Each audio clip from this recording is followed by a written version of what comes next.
Continuation है। Galactose क्या होता है? Glucose plus galactose. अब यहाँ पे हम लेंगे galactose beta D plus galactose beta D minus glucose.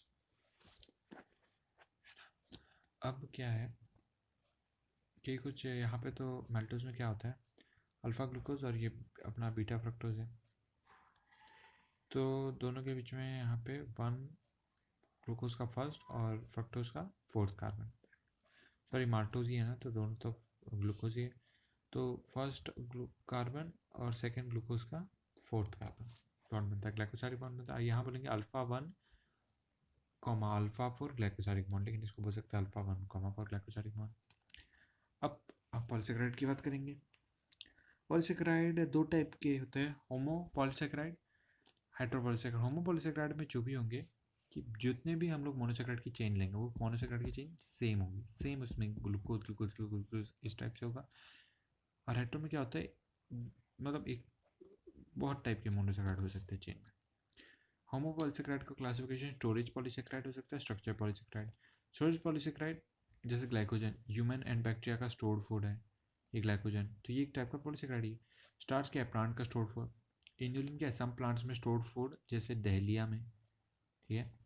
तो ग्लाइकोजन जो होता है ग्लूकोज का रिपीटेशन है, स्टार्च क्या है? ग्लूकोज का रिपीटेशन है, इन्युलिन फ्रक्टोज का रिपीटेशन। अब स्ट्रक्चर पॉलीसेकेराइड में सेलुलोज ग्लूकोज का रिपीटेशन है।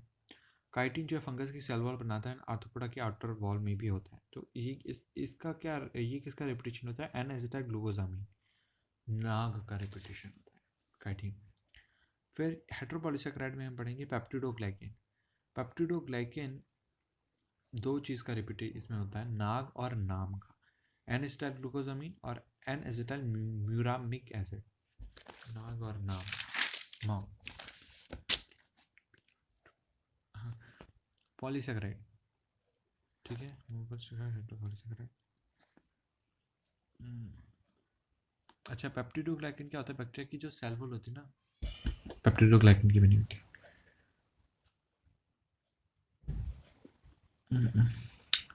स्ट्रक्चरल पॉलीसेकेराइड जो हमने पढ़ा सेलुलोज, वो प्लांट की सेल वॉल बनाता है। काइटिन जो बोला वो फंगस की सेल वॉल बनाता है। कंक्लूजन है कि सेल वॉल्स पॉलीसेकेराइड की बनी हुई, यानी पॉलीसेकेराइड स्ट्रॉन्ग होता है।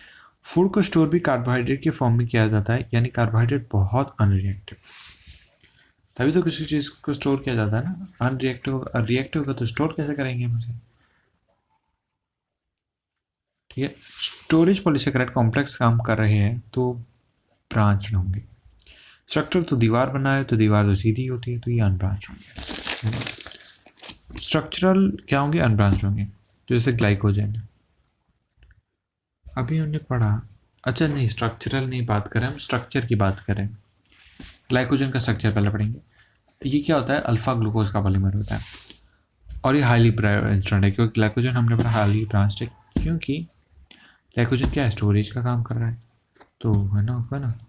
तो जब alpha one four glycosidic linkage बनता है जब स्ट्रेट चेन, लेकिन जब ब्रांचिंग करनी होती है तो अल्फा वन से ग्लाइकोसाइडिक लिंकेज बनता है। तो ये ब्रांच वाले का तो फर्स्ट कार्बन, लेकिन ये जो अपनी जो स्ट्रेट चेन जा रही थी उसका सिक्स कार्बन दोनों के बीच में बॉन्ड बनता है। स्टार्च जो होता है वो अल्फा ग्लूकोज का पॉलीमर है, ये भी अल्फा ग्लूकोज का पॉलीमर है। दो चेन होती है इसमें, अमाइलोज और अमाइलोपेक्टिन। अमाइलोज जो होती है वो स्ट्रेट चेन होती है, अमाइलोपेक्टिन ब्रांच चेन होती है। अब ब्रांच चेन लेकिन ग्लाइकोजन जितनी ब्रांच नहीं होती। स्ट्रेट चेन जो होती है ये हेलिकल स्ट्रक्चर में रहता है, ठीक है, कोई स्ट्रेट चेन में नहीं रहता, स्ट्रेट चेन ही होती है, बट स्ट्रेट ऐसे सीधे पड़ा नहीं रहता, थोड़ा हेलिकल हो जाता है। तो हेलिकल होने की वजह से क्या होता है कि जब हम लोग स्टार्च का टेस्ट करना होता है तो हम आयोडीन डालते हैं, आयोडीन क्या होता है इन हेलिक्स में फंस जाता है, इस वजह से स्टार्च का हमें ब्लू कलर मिलता है आयोडीन डालने से। स्टार्च कंटेनिंग कंपाउंड का सेलुलोज बीटा ग्लूकोज का पॉलीमर है ये। अब इसमें क्या होता है, ये सेलुलोज क्या सेल वॉल बनाया तो स्ट्रेट चेन ही होगी, तो beta one four glycosidic linkage होता है इसमें, ये तो ऑब्वियस हो गया। अमाइलेज एंजाइम सिर्फ अल्फा वन फोर बॉन्ड को तोड़ पाता है, बीटा वन फोर को नहीं, इसलिए हम प्लांट्स को डाइजेस्ट नहीं कर पाते, क्योंकि हमारे पास बीटा अमाइलेज एंजाइम जो होता है स्टार्च को तोड़ता है, अल्फा वन फोर टाइप के बॉन्ड को ही तोड़ सकता है, बीटा को नहीं तोड़ सकता। सेलुलोज बीटा है तो हम तोड़ नहीं पाते, इसलिए सेलुलोज प्लांट को नहीं तोड़ पाते। काइटिन जो होता है वो होमोपॉलीमर है, ठीक है। मोनोमर इसका क्या होता है, नाक होता है, निस्टर ग्लूकोजामिन। सबसे अबेंडेंट कार्बोहाइड्रेट वर्ल्ड में है, जो सबसे ज़्यादा है कार्बोहाइड्रेट, वो सेल्यूलोज है। न्यूक्लिक एसिड न्यूक्लियोटाइड का पॉलीमर है। सेल का 5 से 7% कॉम्पोनेंट न्यूक्लिक एसिड है, ज़्यादातर न्यूक्लियस में होता है न्यूक्लिक एसिड। तो इसके दो टाइप हैं, डीएनए और आरएनए। माइटोकॉन्ड्रिया, क्लोरोप्लास्ट और न्यूक्लियस, तीनों में डीएनए होता है। न्यूक्लियोटाइड 3 चीज़ों से बना होता है, शुगर, फॉस्फेट और नाइट्रोजन बेस। अब फॉस्फोरस शुगर से और शुगर नाइट्रोजन बेस से इस तरीके से जुड़े होते हैं। तो शुगर प्लस नाइट्रोजन बेस के को बोलते हैं हम न्यूक्लियोसाइड, और फॉस्फोरिक एसिड या phosphate plus sugar plus nitrogen base को न्यूक्लियोटाइड बोला जाता है। और बहुत सारे न्यूक्लियोटाइड जुड़ जाते हैं तो न्यूक्लिक एसिड बोला जाता है। नाइट्रोजनस बेस प्यूरिन और पायरिमिडीन टाइप के।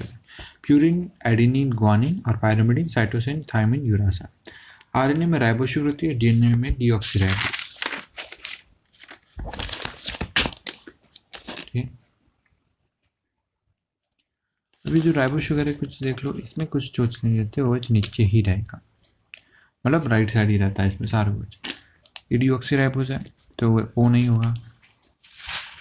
ये यहाँ glycoside nitrogen base first carbon of sugar से जॉइंट होता है, और जिस बॉन्ड से जॉइंट होता है वो ग्लाइकोसाइड बॉन्ड है। और फॉस्फोरिक एसिड 5th कार्बन से जॉइंट होता है शुगर के, और जिस बॉन्ड से जुड़ता है वो फॉस्फोरिक बॉन्ड है। तो अब हमें नाम याद करने पड़े कि अगर नाइट्रोजन बेस जुड़ा है एडेनिन, न्यूक्लियोसाइड क्या होगा, मतलब एडिनोसिन। अगर डीऑक्सीराइबोस शुगर है तो यहाँ पे डीऑक्सी आगे लगाना पड़ेगा, राइबोस है तो नहीं लगाने की जरूरत कुछ यहाँ पे। न्यूक्लियोटाइड क्या बनेगा, एडिनाइलिक एसिड। ग्वानिन है तो ग्वानोसिन ग्वानिलिक एसिड। साइटोसिन है तो साइटिडीन, साइटोसिन अच्छा नहीं लगेगा ना, साइटोसिन तो पहले से है। और cytidylic acid, T thymidine thymidylic acid, uridine uridylic acid. Acid और अल्कोहल के बीच में जब बॉन्ड बनता है तो उस बॉन्ड को एस्टर बॉन्ड बोलते हैं। अब डीएनए की चेन होती है तो 5 prime, because phosphate 5th carbon पर है, ठीक है। तो ये क्या है, फॉस्फेट 5th कार्बन पर है ये, तो और यहाँ OH बच गया, तो ये 5th कार्बन का OH उसके बेस पर यहाँ 5 प्राइम बोल दिया। यहाँ नीचे भी OH खाली रह गया, रिएक्टिव है, तो ये 3 प्राइम रह जाएगा क्योंकि 3rd कार्बन पर OH है। तो कुछ इस तरीके से शुगर, फॉस्फेट प्लस शुगर, ये पूरे को फॉस्फोडाइस्टर बॉन्ड बोलते हैं। तो दो न्यूक्लियोटाइड आपस में फॉस्फोडाइस्टर बॉन्ड लेकर रखते हैं।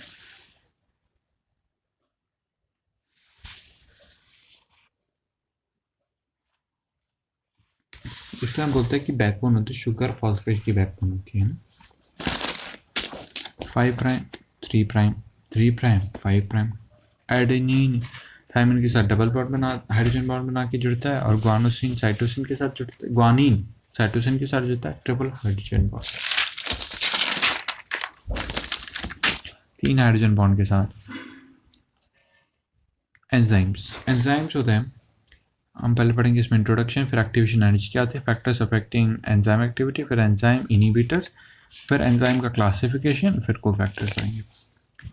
ऑलमोस्ट सारे एंजाइम प्रोटीन्स होते हैं,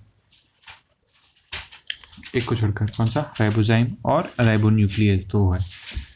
इनमें बेसिकली आरएनए होता है। अब प्रोटीन्स कौन सा स्ट्रक्चर होगा एंजाइम का, टर्शियरी स्ट्रक्चर होते हैं।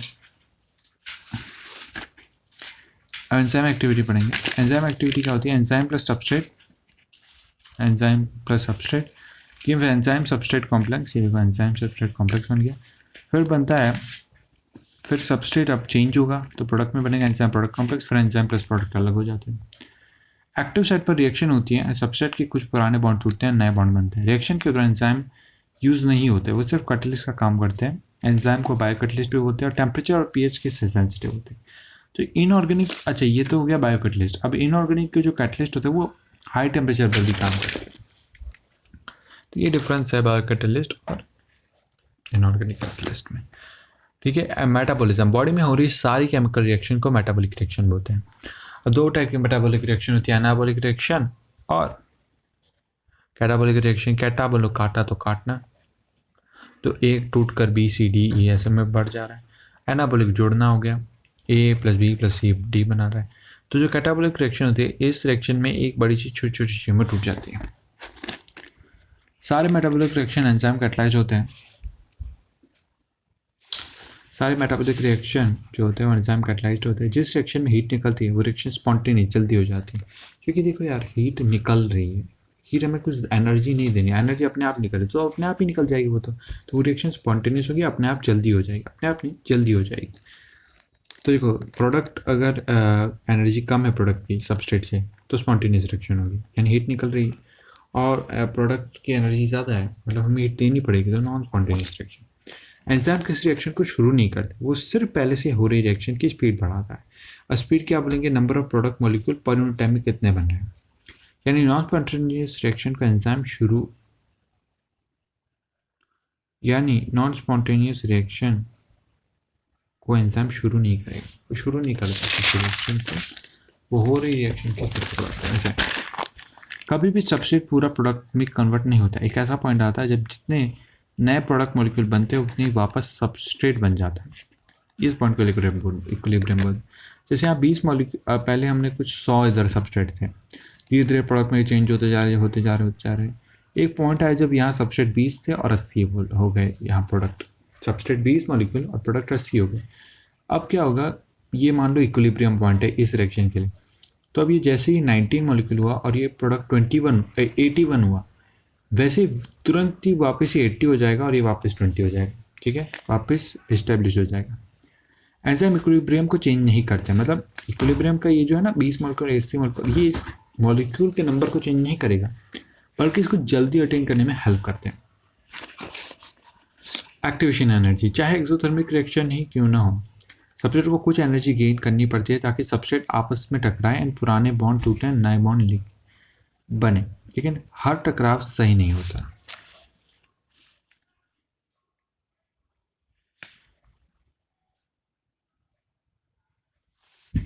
ठीक है ना, ऐसे एक मॉलिक्यूल इधर से है, एक मॉलिक्यूल इधर से है, दोनों टकराएंगे तभी तो बॉन्ड टूटेगा, नया बॉन्ड बनेगा, है ना। तो ये जो होता है कि हर टकराव सही नहीं होता ना, हर टकराव कोई ऐसे टेढ़ा मेढ़ा होगा तो सारे बॉन्ड जो टूटने थे वो नहीं टूटे, उल्टे सीधे भी वेस्ट टकराव होते। इसी एक्स्ट्रा गेन एनर्जी को एक्सट्रेशन एनर्जी बोलते हैं। यानी कि इनको टकराने के लिए जो एनर्जी हमें लगती है ना, भले रिलीज हो रही है वो तो टकराने के बाद रिलीज होगी, लेकिन एक्स्ट्रा गेन एनर्जी करनी पड़ेगी ना ताकि उनको पास में लाया जा सके और सीधे सीधे टकराया जा सके। लेकिन तो ये जो हमें एनर्जी देनी पड़ेगी उसे एक्टिवेशन एनर्जी बोलते हैं। एंजाइम सबस्ट्रेट को अच्छे से ओरिएंट कर देता है। ठीक है, तो इस वजह से क्या होता है कि टकराव एकदम सही होगा, तो एनर्जी क्या कर देगा, ये एक्टिवेशन एनर्जी कम कर देगा। हमें कम एनर्जी बाहर से चाहिए होगी सही टकराव करवाने के लिए। ठीक है, टकराव के लिए तो एनर्जी चाहिए, एनर्जी हमने दी, कोई वेस्टफुल टकराव हो गया तो एनर्जी हमें तो बाहर से जो हमने ली थी वो तो वेस्ट हो गई। देखो एंजाइम की प्रेजेंस में एक्टिवेशन एनर्जी कम लग रही है। अभी क्या होता है, एक ट्रांजिशन स्टेट आता है ऊपर, यहाँ पर जो प्रोडक्ट टाइप बन रहा होता है वो अनस्टेबल होता है ना, मतलब कुछ टकरवाए बॉन्ड हमने पूरी तरह से अभी टूटे नहीं है, तो एक अनस्टेबल प्रोडक्ट है। ठीक है, ट्रांजिशन स्टेट, एक्टिवेशन एनर्जी बिना एंजाइम की, ये एनर्जी है, ये time. Factors affecting enzyme activity, 3 factor enzyme की एक्टिविटी को अफेक्ट करते हैं। पहला है एंजाइम एक्टिविटी, यानी एंजाइम की एफिशिएंसी अफेक्ट करना, यानी परमाणु टाइप कितने प्रोडक्ट बन रहे हैं ये अफेक्ट होगा। ठीक है, एंजाइम एक्टिविटी को अफेक्ट करने का ये मतलब होता है। फर्स्ट है पीएच, एंजाइम एक्टिविटी पीएच। देखो हर चीज़ का एक एग्जैक्ट ऑप्टिमम पीएच होता है हर एंजाइम का, उसी पीएच पर वो बेस्ट काम करेगा, उससे पहले भी अच्छा नहीं करेगा, उससे बाद भी अच्छा नहीं करेगा वो, मतलब उससे ज़्यादा पीएच पर भी अच्छा नहीं करेगा, कम पीएच पर भी अच्छा काम नहीं करेगा।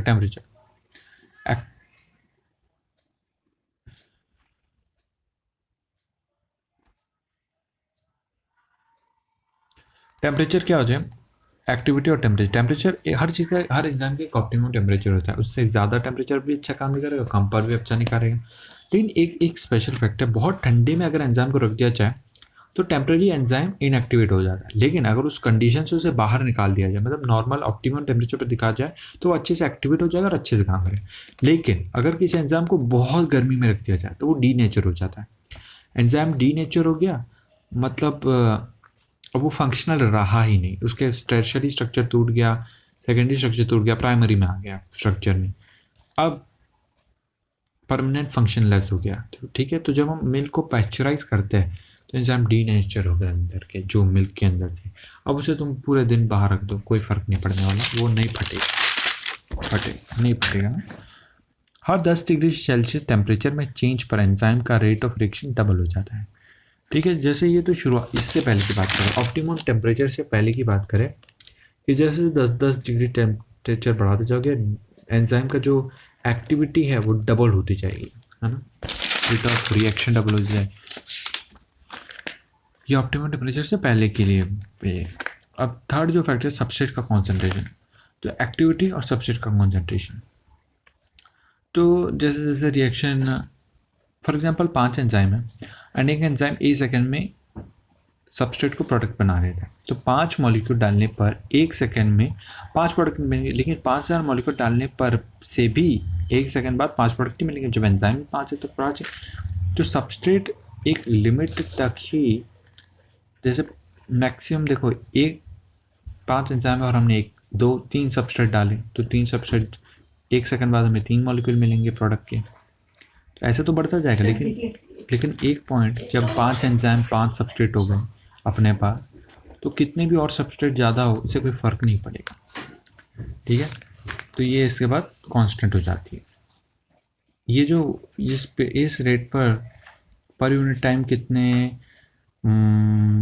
प्रोडक्ट मॉलिक्यूल बन रहे हैं उसे वी मैक्स बोलेंगे स्पीड को, और वी मैक्स बाई 2 को अटेन करने के लिए कितना सबस्ट्रेट कॉन्सेंट्रेशन चाहिए, उस सबस्ट्रेट कॉन्सेंट्रेशन का नाम है केएम। केएम सबस्ट्रेट की वो कॉन्सेंट्रेशन पर V x max by 2 achieve होता है।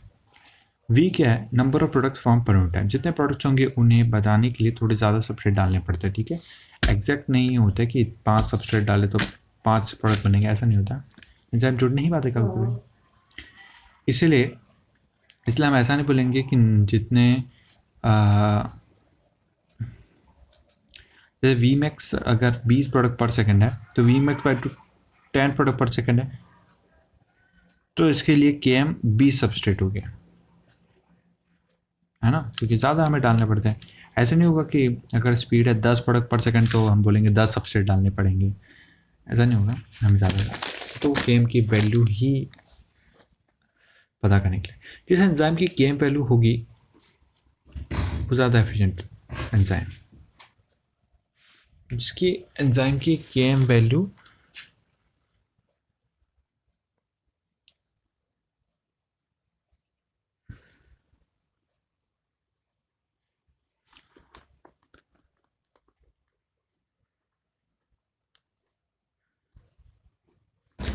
कम होगी वो ज़्यादा एफिशिएंट। जैसे एंजाइम है तो केएम उसका 20 सबस्ट्रेट है, मतलब देखो 20 सबस्ट्रेट से 10 प्रोडक्ट मिल रहे हैं। ठीक है, वी एम एक्स बाई 2 हमने देखा 10 प्रोडक्ट पर सेकेंड है, और दूसरा एंजाइम है वो सेम रिएक्शन करके, तो उसको तो 10 सबस्ट्रेट ही चाहिए 10 प्रोडक्ट बनाएंगे, तो ज़्यादा एफिशिएंट कौन सा हुआ, सेकेंड एंजाइम हुआ। तो जितनी केएम की वैल्यू कम उतना एफिशिएंट एंजाइम ज़्यादा। एंजाइम इनिबिटर्स एंजाइम की एक्टिविटी को रोकते हैं या कम करते हैं। 2 टाइप के होते हैं, competitive inhibitor, non competitive inhibitor. जो कॉम्पिटिटिव इनिबिटर होता है उसमें क्या होता है कि जो सेम टाइप का होता है, मतलब जो अपना कॉम्पिटिटिव इनिबिटर होता है उस एक्टिव साइट से अच्छे से बाउंड हो जाता है। ये एक्टिव साइट में जाकर बैठ जाता है एंड ये प्रोडक्ट में कन्वर्ट नहीं होता, फिर थोड़ी देर बाद निकल जाता है। मतलब खुद तो कन्वर्ट होता नहीं प्रोडक्ट में, इसको भी होने नहीं देता, फिर सबस्ट्रेट प्रोडक्ट में कन्वर्ट होता है। जब ये निकल जाता है उसके बाद फिर सबस्ट्रेट जो होता है वो प्रोडक्ट में कन्वर्ट होता है। लेकिन जब तक बैठा रहा तब तक तो अपना टाइम वेस्ट हुआ ना, तो इस वजह से ये कॉम्पिटिटिव टाइम वेस्ट करता है। सबस्ट्रेट या कॉम्पिटिटिव इनिबिटर दोनों में से जो ज़्यादा होगा वही एक्टिव साइट पर जाएगा, है ना। बहुत सारे सबस्ट्रेट है तो कॉम्पिटिटिव इनिबिटर को भगा देंगे, तो बिना इनिबिशन के तो ये था। अब इनिबिटर के प्रेजेंस में ये अपना ग्राफ बनेगा, तो अपने को टाइम थोड़ा ज़्यादा लगेगा, थोड़ी ज़्यादा सबस्ट्रेट कॉन्सेंट्रेट चाहिए सेम वी मैक्स और वी मैक्स बाई 2 अचीव करने के लिए। यहाँ वी मैक्स सेम ही रहता है, कॉम्पिटिटिव इनिबिशन में वी मैक्स सेम रहता है।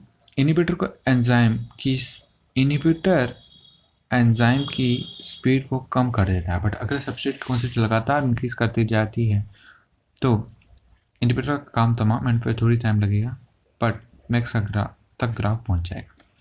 Vmax बाय 2 इसे और केम बदलता है इसमें, ठीक है, केम चेंज होता है। केम ऑब्वियसली सब्सट्रेट कॉन्सेंट्रेशन इसलिए तो हम सारा खेल खेल रहे हैं। केम बढ़ेगा, एफिशिएंसी गिरेगी, एफिशिएंसी गिर गई ना। अभी ये देखो,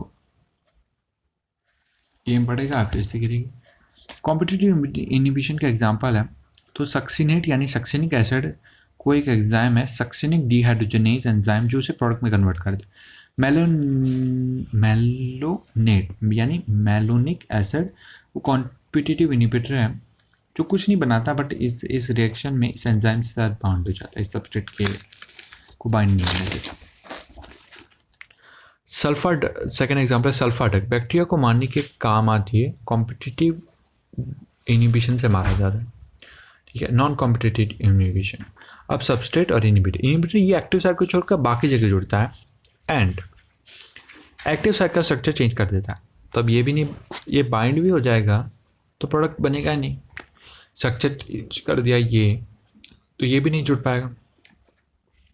यहाँ ऐसा होता है कि सबस्ट्रेट कॉन्सेंट्रेशन कितना ही बढ़ा दो कोई फ़र्क नहीं पड़ने वाला, क्योंकि ये तो इसके लिए कॉम्पीट ही नहीं कर रहा ना एक्टिव साइट के लिए सबस्ट्रेट के साथ, तो कोई फ़र्क ही नहीं पड़ेगा। इसीलिए Vmax यहाँ ये ग्राफ है बिना इनिबिटर के और ये विद इनिबिटर ग्राफ है। तो अपना क्या होगा कि जैसे जैसे ये इनिबिटर, जब तक ये इनिबिटर लगा रहेगा आप कुछ भी नहीं कर सकते इसमें, सबस्ट्रेट बढ़ा दो कुछ भी कर लो कुछ नहीं होने वाला। तो अपना ग्राफ तो नीचे हो गया। अब इसकी स्पीड परमानेंट डिक्रीज हो गई, स्पीड डिक्रीज हो गई मतलब जैसे 5-10 एंजाइम थे, 10 एंजाइम में से 5 पर जुड़ गया ये इनिबिटर, तो अब 5 एंजाइम का ही हमें रिजल्ट मिलेगा। तो अब ये जो ओवरऑल प्रोडक्ट्स बन रहे थे अपनी स्पीड कम हो गई है ना। ये एक ही एंजाइम की बात करें तो भी स्पीड कम हो गई एंजाइम की, तो इस वजह से इसमें Vmax चेंज हो गया, लेकिन इसमें केम सेम रहता है। यानी कि अभी हमें सेम सबस्ट्रेट कॉन्सेंट्रेशन को प्रोडक्ट में चेंज करने के लिए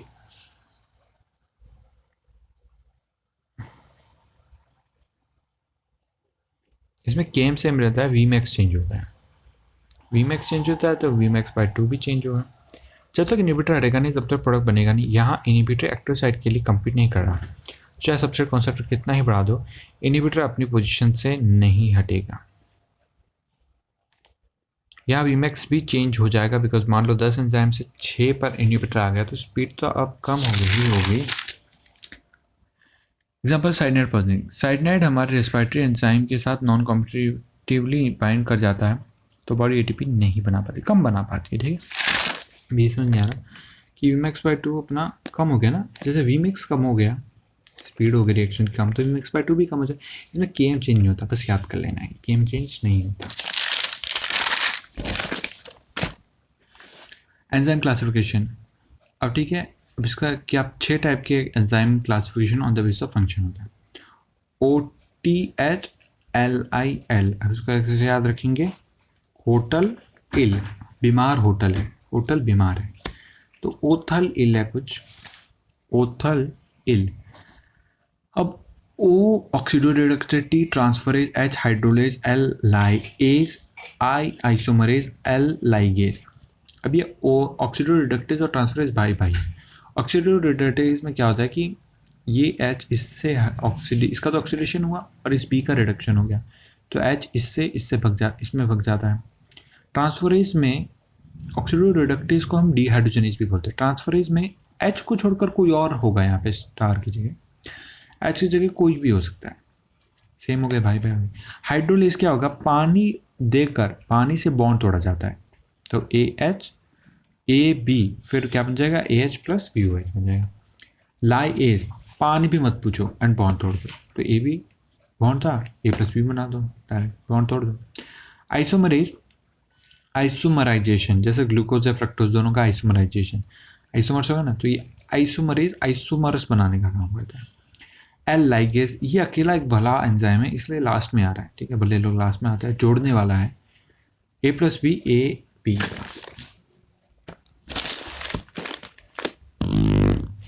कोफैक्टर्स, कुछ एंजाइम बिना कोफैक्टर के भी काम करते हैं, लेकिन हम यहाँ बात करेंगे जो कोफैक्टर की हेल्प से काम करते हैं। अब को कुछ इनको ना ये ऐसे प्रोटीन एंजाइम है जिनको मतलब कोई चाहिए साथ में तभी ये काम करेंगे, ना लायक है। तो हॉलो एंजाइम हम बोलेंगे जो एंजाइम फंक्शनल एंजाइम है, तो इसका क्या होगा, protein plus plus non protein part. Protein part को एपो एंजाइम बोलेंगे। इसको क्या चाहिए, कोफैक्टर चाहिए काम करने के लिए। ये बस एंजाइम को अपने एंजाइमेटिक एक्टिविटी अचीव करने में मदद करता है। 3 टाइप के होते हैं cofactor, prosthetic group, coenzymes, metal ions. Prosthetic group organic group है और कोएंजाइम भी ऑर्गेनिक है। अब प्रोस्थेटिक ग्रुप ये वो चिपकू गर्लफ्रेंड है, ठीक है, चिपकू एकदम। ये एपो एंजाइम से टाइटली और परमानेंटली बाउंड होती है। ये एक बार लग गई तो फिर निकलती नहीं। इसका एग्जांपल है हीम ग्रुप। ये कैटलेज और परऑक्सीडेज एंजाइम का प्रोस्थेटिक ग्रुप है, ठीक है, मतलब कोफैक्टर है। इन कैटलेज और परऑक्सीडेज एंजाइम का कोफैक्टर क्या है, हीम ग्रुप। ये हीमोग्लोबिन वाला ही है। ये ऐसा एंजाइम यहाँ पे नहीं, एज अ कोफैक्टर यहाँ काम कर रहा है। वो एंजाइम ये मॉडर्न गर्लफ्रेंड है। तो क्या है कोएंजाइम का, कोएंजाइम मॉडर्न गर्लफ्रेंड है जिसके कई बॉयफ्रेंड हैं। ये लूजली बाउंड होती है, तो इसको मतलब 9 से 12, 1 फिर 2 बाद में कोई और, इस तरीके से। ये कई सारे कोफैक्टर होती है, तो जब ज़रूरत होती है तब एपो एंजाइम के पास जाती है और फिर काम ख़त्म करके वापस आ जाती है। फिर दूसरा किसी ओपो एंजाइम के पास जाती है, एपो एंजाइम के पास जाती है, ऐसे काम करती है। तो इसका एग्जाम्पल है NAD और NADP, nicotine amide adenine dinucleotide. अभी निकोटिन एमाइड इसका ये एक विटामिन है, ठीक है, ये पूरा एक कंपाउंड का नाम है। ये विटामिन है, इसलिए हम बोलते हैं विटामिन बहुत ज़रूरी है बॉडी में, ठीक है। ये कहाँ कोएंजाइम की तरह काम कर रहा है ना। मेटालाइन इनऑर्गेनिक है। एग्जाम्पल है जिंक। ये कार्बोक्सी पेप्टाइडीज एंजाइम का मेटालाइन है, मतलब कोफैक्टर है ये। तो यहाँ अपना ये ख़त्म हो रहा है थ्योरी, मैंने पढ़ ली मॉलिक्यूल्स बायोलॉजी की थ्योरी।